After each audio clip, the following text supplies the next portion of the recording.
of all, ladies and gentlemen, yet again, I'm going to say it again, welcome to your 90s party for 2023.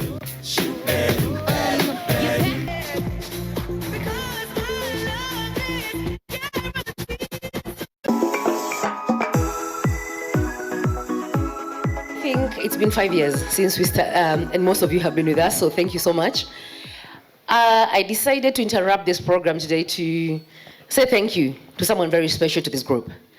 Macmillan, I know you're going to kill me after today, but I think he's the man who whips us into shape.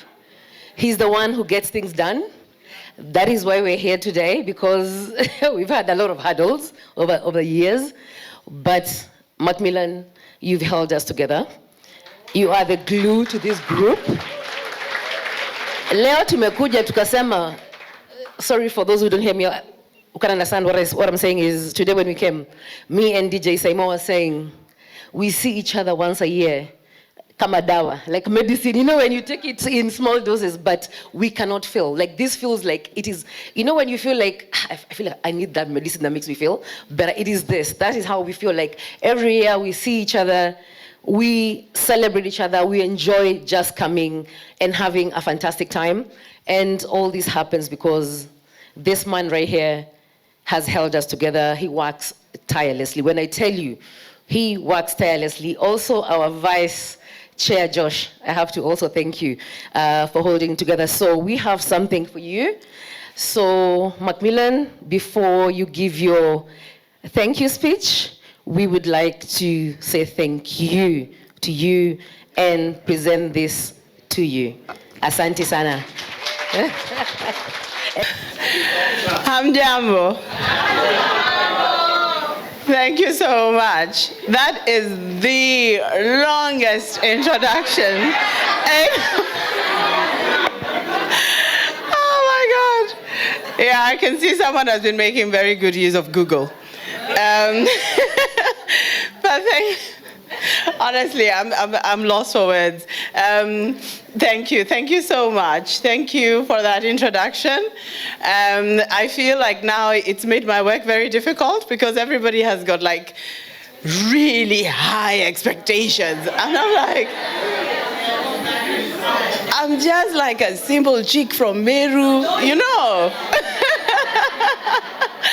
Yeah, but thank you. Thank you first and foremost, Maki, for inviting me.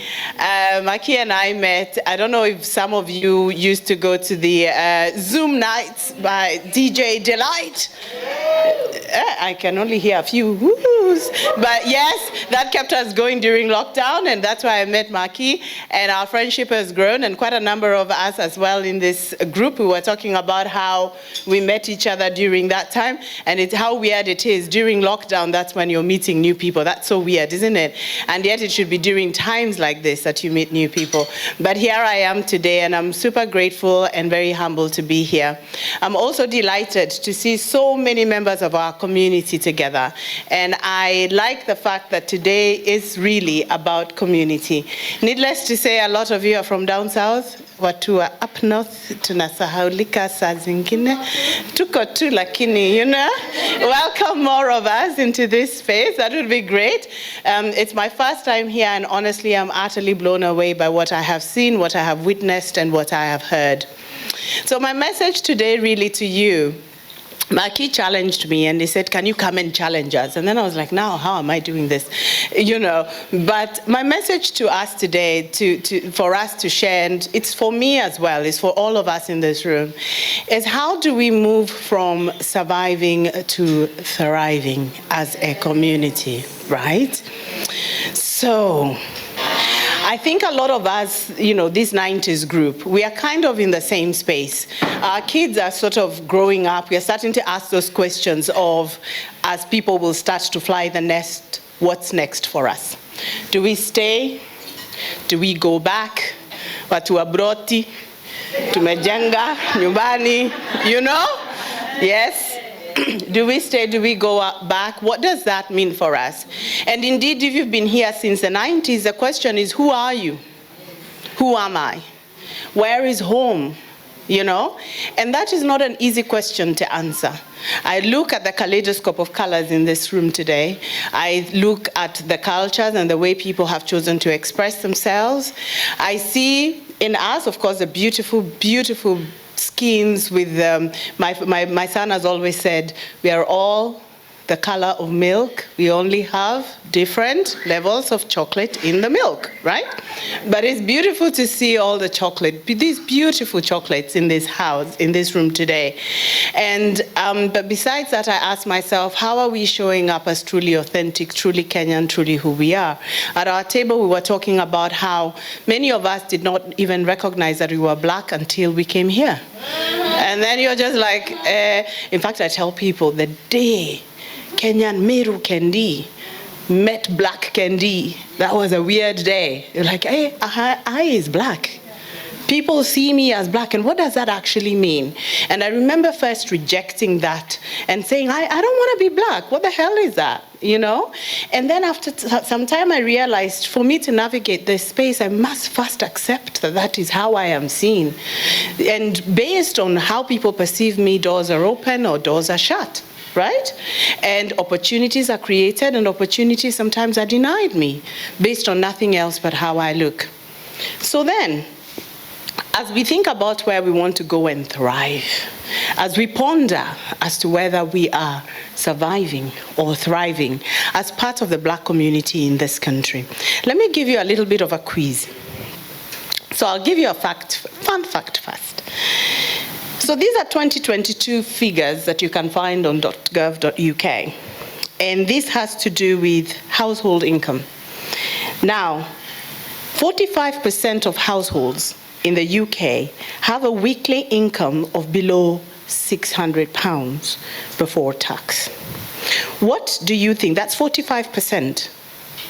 So in terms of the black community, what do you think the percentage is? Higher or lower? Lower? Okay. Can I hear a number? Table 7, what do you think? I'll repeat the fun fact again. 45% of households in the UK have a weekly income of below £600 before tax. Is that monthly or weekly? Weekly.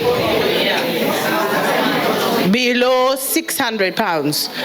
Black community is higher or lower? Lower. You say higher. Did you say higher? Somebody says higher. By how much do you think?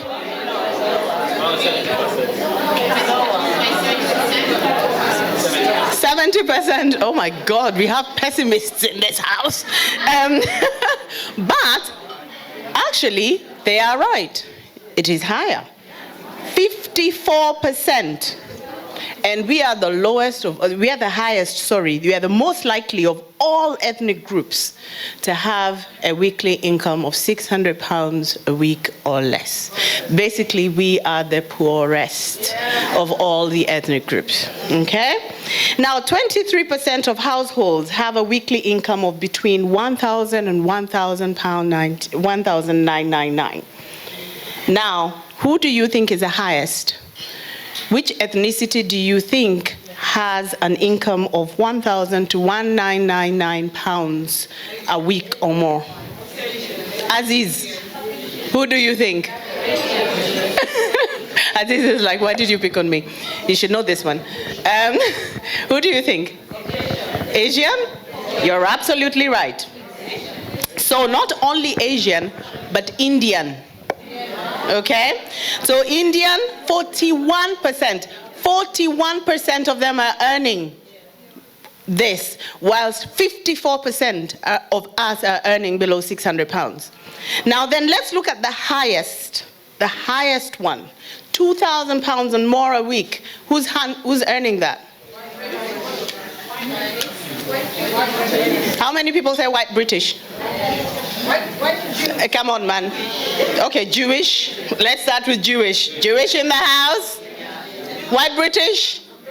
Okay, guys are like, no, us, we don't want to show ourselves. Okay, I will tell you. No comment. I'm putting you on the spot, sir. Surprise, surprise. Indian. 14%. And they are the most likely ethnic group to have to earn £2,000 and more a week. Okay? Black, what is our percentage? For them, they are 14%, as we are 4%. 4%. So that gives you an indication of where we are, right? As a community, as a collective. And remember, we are talking Indian versus black. Are you seeing the difference? One is a country, the other is what? A race. So vis-a-vis an entire race, the Indians are doing the best in this country, which is not even their country. So what does that give them? The fact that they have so much money, what does it give them? Power. Collective bargaining, power. Okay, so then we say to ourselves, oh, you know, we are here, maybe the system is rigged. By the way, the system is rigged because it was never created for people who look like you and me, who look like majority of the people in this room. Okay, I know we have some allies and we recognize you. Thank you for being here.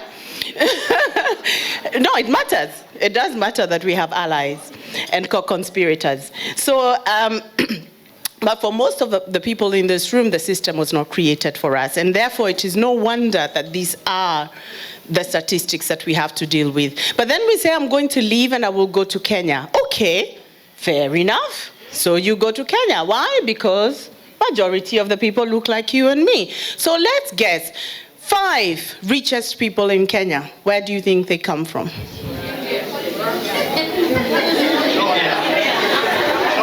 China, okay. India. Where else? If you look at Kenya's rich list, there is only one black family, and that's a Kenyatta family. They are, the first one is Samia Naushad Merali of the Merali group, of the Samia group. Bimji Depar Shah, okay, Bitco. Jaswinder Singh, who's in textiles, and Mahindra Rambai Patel. These are the richest people in Kenya. So even in our own country, now can we say the system is rigged? Something's going on, right? What do you all think is going on? Corruption, okay. Who's doing that?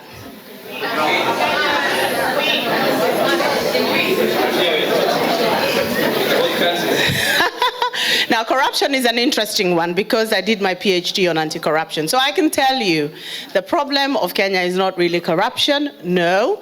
And if you look at Golden Bag and Anglo Leasing, where were they headquartered? England.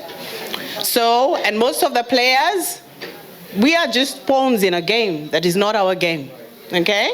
So I can tell you we are not the problem. But where in that regard? But we are the problem in one regard.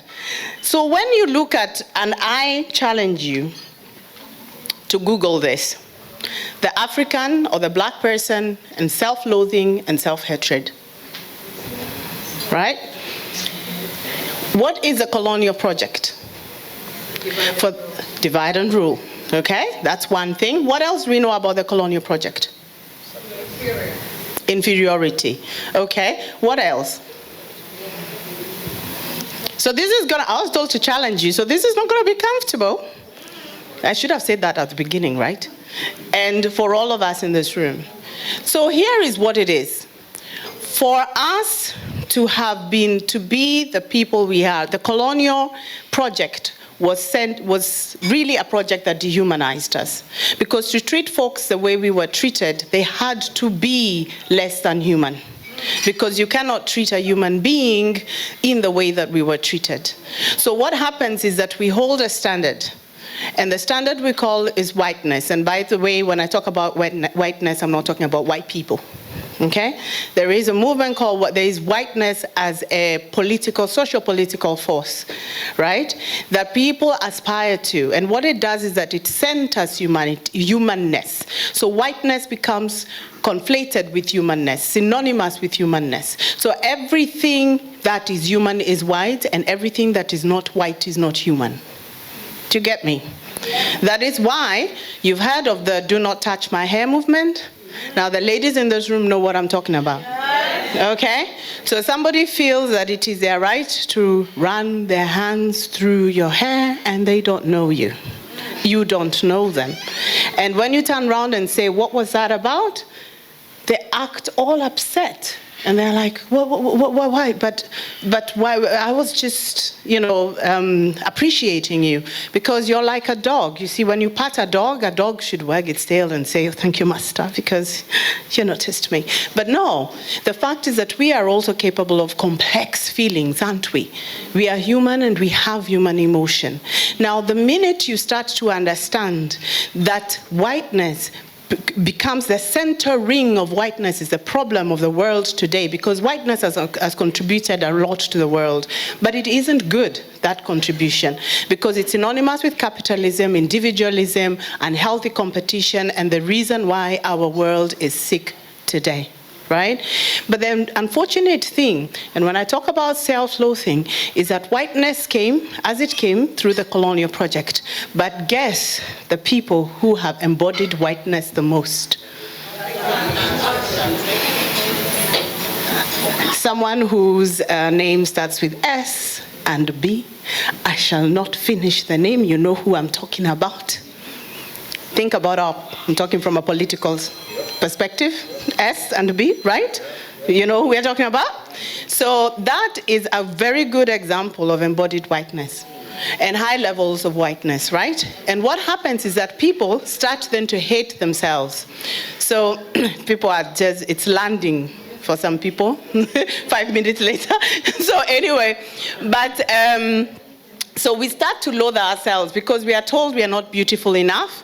The standard of beauty is something else. The standard of intellect, we were talking at our table, the standard of civilization belongs somewhere else. And so we start to immerse ourselves in this self-loathing. And this self-loathing means that we then start to measure ourselves against something that we will never be able to achieve, because the better we get, the more the goalposts move. Okay? So then mine comes to identity. So who are we? Because then how do we start to undo these things? Once we have understood this disease, this neo-colonial disease that is eating us, this neo-colonial disease that is making us not thrive, not only here, but back in our home countries, how do we start to address that? And I would challenge you, the first thing is to look yourself in the mirror and actually acknowledge that there is whiteness in you. It is not something to be ashamed of, but it's something to be aware of, and then to say, how do I address this, and where does whiteness show up in my life? My father has always told me the story. So one time I went to his house and he was building, and he was putting up this wall, and he was very annoyed at how much money this wall was costing him. And I remember him saying, but Kendi, it bothers me that I have to put up a wall to protect my house. The question is, who am I protecting myself from? And this monster that I am trying to create, to keep out of my home, who has created it? And this was my father sitting down saying, I acknowledge that I have played a part in creating that monster. This distance between the haves and the have-nots. And the middle class in Nairobi, driving in our big cars, making sure our windows are wound all the way up so that the poverty on our streets doesn't come in, right? The way people treat their house help, and the people who work for them in the homes and so on and so forth. I could go on forever, but that is not the point I was trying to make.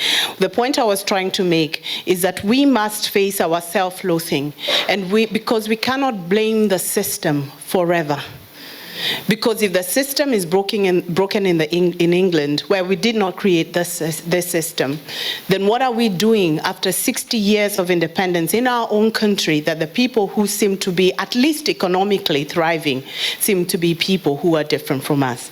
That is something we need to challenge and question. But it isn't all about money. So I had the occasion of meeting a very wealthy man called Vijay Patel, who is from Kenya, hails from Kenya, but is a multimillionaire in every currency and lives in this country. So this man was speaking to students, Kenyan students, just a few weeks ago. And I remember what VJ said. VJ stood up and he did the usual spiel that millionaires do. Of I started with, I don't know, some meager amount of money. I worked very hard, blah, blah, blah, blah. And here I am now, this multimillionaire guy. But for me, that story was not the story it wasn't what touched me about his story. It was that at the end of the story, this elderly man, proud, tall, elderly man, stood in front of all of us and these Kenyan students, and he broke down. And he said, ultimately, I have made a lot of money. In every currency, I am a successful man. But I have one regret, and that is I did not spend enough time with my partner. I did not see my children enough, and that is my biggest regret. And that, for me, is what stayed with me. And he said, biashara will always be there tomorrow. In other words, broti will always be there tomorrow. Shift will always be there tomorrow. But the person, your loved one, the person who's next to you, the person who cares for you will not always be there. And that is the thing that is more important. Now, what have we done for ourselves? We have stepped away from community. So bringing it back to community. We have stepped away from community. So in embracing capitalism, we've become very individualistic. And we have forgotten that the elixir that meant our ancestors survived is Ubuntu, is that spirit that honors the interconnectedness of each and every one of us. Now we see our collectivism as a burden. When people from back home reach out to us, we say, but why are they reaching out to us? Because we are Maju. No, it is because you have a responsibility. You are because they are. And I was saying to my table that I find myself in a lot of white spaces, the only person who looks like me. And sometimes they say, oh, we'll try and be your friends and be your allies because, you're alone. And I go, hell, no, I ain't. Have you met me? I walk in collective, me and my ancestors. I walk in collective. I'm never alone. How can I be? The fact that each and every one of you here is testament to a strong and good story of survival and thriving of your ancestors. You stand on the shoulders of giants. So how can we then be here and not thrive? Now I'll tell you what the problem is. Another problem that we have is that we come to this country or wherever we go in the African diaspora and we all want to go back. So we came. And all of you in this room, the fact that you've been here since the 90s and you're dressed to the nines as you are, and you are here today, tells me that something is going well in your life, okay? We all have challenges, we all have problems, that's normal, right? But something is going well in your life. So you have come here and you've made it and you've taken 5 steps forward. Then you say to your family, oh, you guys have gone to university, guess what? Now, I want to go back to Kenya so that I can go and be with my people. I'm done with this racism, I'm done with this, that, and the other. Okay, what happens to your children? What happens to them when you leave? They lose community. So you took 5 steps forward because you wanted a better life for your kids. They have to take 3 steps back. Okay? So then, when it comes to competitiveness with their peers, where are they? You see? So then what happens for us? I think we are the generation that is called to make the sacrifices. And I'm not saying that if you want to go back home, I'm not here vilifying you or saying there's anything wrong with that. But I'm saying for the majority of us, we are called to start creating intergenerational wealth on this land because this is our land. It was built on the blood, sweat, and tears of our ancestors. Someone tells you to go home? Hell no. You've come to collect that which is yours. Okay? So, we have to create opportunities for our children and our children's children to thrive here and to thrive back home. For you to contribute, you do not need to go back home to Kenya physically. Okay? You need to thrive where you are planted. And by thriving where you are planted, you become a beacon of hope and an example unto others that people who look like you and me mean something. And when you climb that corporate ladder, for heaven's sake, don't then take the ladder up with you. What is the point of being the only one? The only one who's doing well? Because we've been told a lie. Capitalism has taught us a lie. It has told us that there isn't enough. So we come from a place of abundance. Do you guys know Africa? Place of abundance. We have everything. Then you come and you're told, no, there isn't enough. So you don't share your knowledge. You don't share expertise. You don't share resources. Those of us who did 844, when you did your exams, you sit like this because you don't want the other person to copy. Sindio, this one here to copy because you think if they get an A, somehow you lose an A. So, I would say, now before I end, that what we need is collective healing. We have all been harmed, and I'm not just talking about from the colonial project, but in many other ways, we have been harmed. We lived through a dictatorship. You know, when I tell my children about the things we did in the Moi era, and before, you know, I used to hear this word dictator, and I'm like, yeah, he was a dictator, yeah, whatever. And then I started to break it down, and I'm like, we were singing these love songs to this man. Who of you are in mass choir? Yeah, people of mass choir, right? Yes, the love songs. How we loved this man. He was farmer number one, teacher number one, everything number, isn't it? And actually, it's when you unpack it, you go, this was crazy. But for us, it was our normal. So we knew no better, right? So we've been harmed in more ways than one. But we have also caused harm. We have also caused harm, and we need to take responsibility for that. But then what we want to do is start to walk towards healing justice, to heal ourselves. And the only way to heal is through love. When we talk about love, people go, okay, there they go again, mushy, mushy, mushy. But that's not what I'm talking about. I will quote my very good friend, David Robinson Morris, an amazing author and teacher and writer. And he says, love is more than a feeling. It is an action. It is an act of the will to love. It is a choice. Even more, love is an ethic. It is an ethical, social, political, cultural responsibility and commitment to truth, to overcoming domination, oppression, and subordination. And where does love start? Where does love start?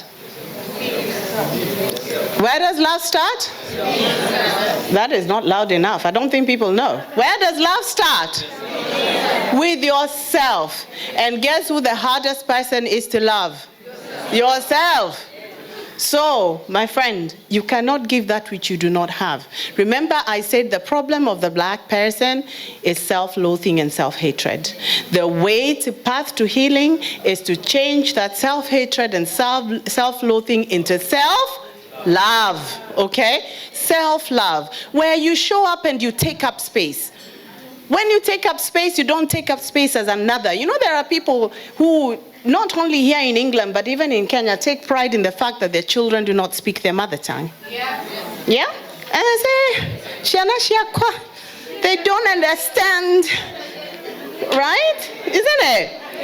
And I had the great pleasure of hosting Professor Ngugi wa Thiong'o. And he really challenged us. He really challenged us in terms of that which we have lost. Our generation is a generation that has one leg in the past and one leg in the future. It is us who must remember who we are and educate our children in whichever language, okay? Educate them in terms of who they are. If they have lost language, some of us are guilty, we need to find a way to express still in our way, in our own authentic way, who we are and remind our children who they are. Only then can they learn to take up space as themselves. We come into this country, and we were talking over there with some of the teachers at my table about accents and the way people speak and everything, and you come into this country, people are saying to you, oh, I don't understand your accent, and you start thinking, I'll take elocution classes so that I can sound more British. Why the freaking hell would you want to do that? Yeah. Do they tell the French? Or the Spanish? You speak the way you speak because you have 4, 5, 6 maybe other languages that you speak. You're multilingual. But people say, I don't speak any other language, I only speak English. Oh, do you speak Swahili? Yes, I do. Swahili not a language? Do you speak Kikuyu? Thank you, sister. Thank you. You understand? So we must learn how to take up space. There's no point in us being in senior leadership if we are going to go there and make no difference and conform. The reason why we are there is because we bring a certain flair and a certain color. Be authentic and be yourself.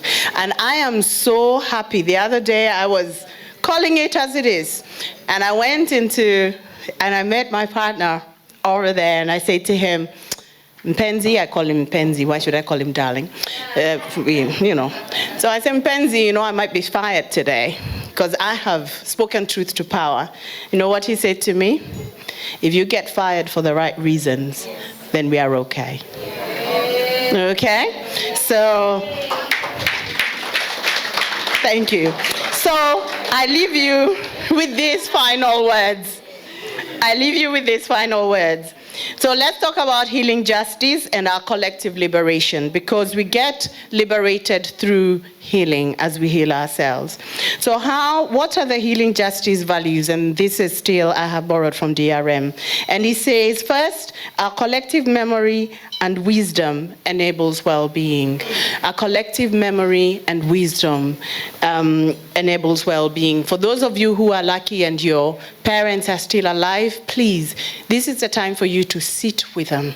Sit with them and have those conversations about what it means to be a man, to be a woman, to be a person, to be human. Okay? And then make sure that you expose your children to that knowing and that wisdom. Remember who you are, and that matters. 2, remember that our wellness is liberation. When we become well, we become free.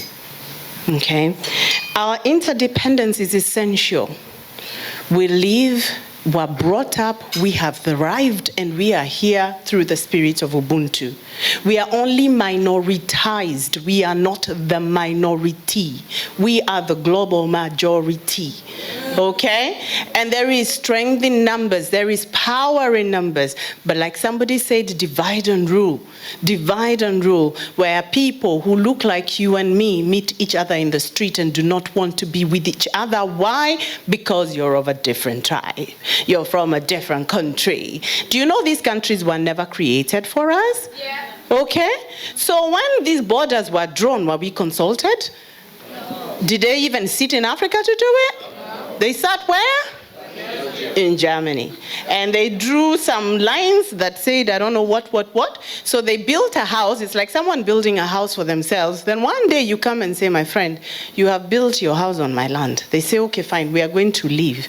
They leave the house. They never designed, they never consulted. And then 5 years later, they come and say, oh my God, you can't even take care of the house that I built for you. Built for me? Did I send you? Anyway, so our wellness also requires honoring all bodies and valuing the conditions that we live in, valuing ourselves. We go back to Kenya and we go like, oh my God, I saw someone the other day saying, oh, you know, the first thing, this person had come from America, Kenyan, the first thing that hits you is the dust. It's a red dust that kind of clings onto everything, makes the buildings look old. Well, that red dust feeds the rest of the world. Yeah. When you go to Tesco and you buy your vegetables, that red dust, that's where they come from. Anyway, I can go on forever. So, I will leave you with this word. This is from Enfleshed, and it's about collective liberation. And it says we must learn and unlearn how to connect and create, to labor and to love in ways that will enable this salvation, this collective liberation where everyone thrives with access to resources, with agency and no fear of violence, with a right to rest and play and create, free from exploitation. Thank you. Gesture. Okay, I'm going to make this quick. Just a vote of thanks. First, let me thank the hotel management for looking after us tonight. Now, a few people have asked us, why did we come back to Pendley? And I'll tell you why. It's very difficult to get a venue which has parking, which has good rooms. The food is nice, I think. And a license to go till 4 a.m. If you've ever been in a function in a hotel, most hotels, they tell you midnight or 1 o'clock because of the other guests. Here, they allow us to go until 4 a.m. So we're actually thinking of making this our permanent dinner place. But if anybody else has a venue which has those criteria, then we can look at it. But those are the criteria we're looking for. That's why we've come back here. So yeah, is the members of the 90s. Because we can put together this event, but without you guys dipping into your pockets and paying, we would not be able to hold these events. And our next event is on March 9th, 2024, Club Night at our usual place in Hendon. As we enter the festive season, would like to wish you all a Merry Christmas. And for those of us who are traveling, journey mercies to wherever we go, and hopefully we get back safely. As Dr. Kendi said, this is all about community, networking, and supporting each other. But in order for you and I to productively contribute to the community, we have to remember one thing. At the end of the day, there is only one person with whom you will spend every second, every minute, every day of your life with. That person is you. Do whatever you need to like that person. Respect your own boundaries. Listen when your intuition is speaking. Trust the voice of your higher self over the false chatter of your mind. Unlearn what you've been conditioned to believe. Unfold yourself from shallow boxes. Protect your peace at all costs. And I mean it, at all costs. Walk away from where you're not valued. Remind yourself of your worth. Say no to negativity. Say yes to what lifts you up. Make the choices that align with your own integrity. Be honest with yourself, even when it hurts, especially when it hurts. Learn to give yourself grace, to give yourself flowers. Like tonight, give yourself flowers. You know, that expensive whiskey which you don't drink because you think it's expensive. Nunua leo. Give yourself those flowers. Don't be too hard on yourself. Live so firmly rooted in your purpose that your faith in your light, the very heart of your existence, becomes unshakable. This is not selfish. This is honoring the deepest part of your soul, discovering the love you have been seeking in other people was there all along. This is making your corner of the earth a more beautiful place to be while you're here. Ladies and gentlemen, thank you very much. And let's have an enjoyable evening. Asanteni sana.